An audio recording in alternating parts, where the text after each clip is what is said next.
My job is a lot more than a job, it's more of a vocation. What keeps me going is the fact that there's a lot of patients who need us, and most of them come to us desperately scared, and there's nothing like hearing that you have a brain tumor. So we tend to get patients in within a day of their diagnosis because we know that they can't wait. The operating room is its own box. I don't let anything bother me in the operating room. That's the time when you put everything else on a shelf and don't worry about it.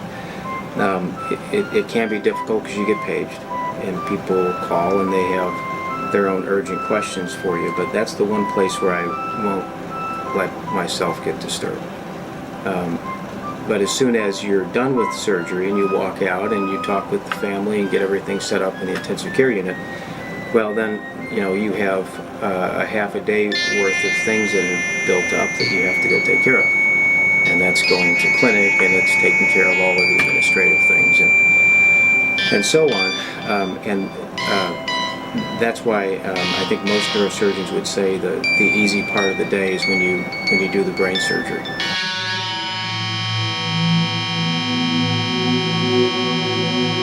There was no class at Northwestern Medical School on how do you give bad news.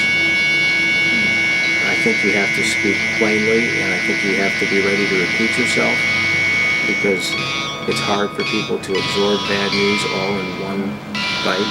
The percent alive at 10 years is single digit, low single digit.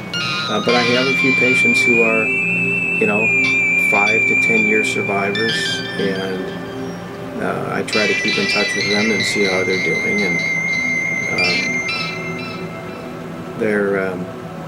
they inspire you to keep going.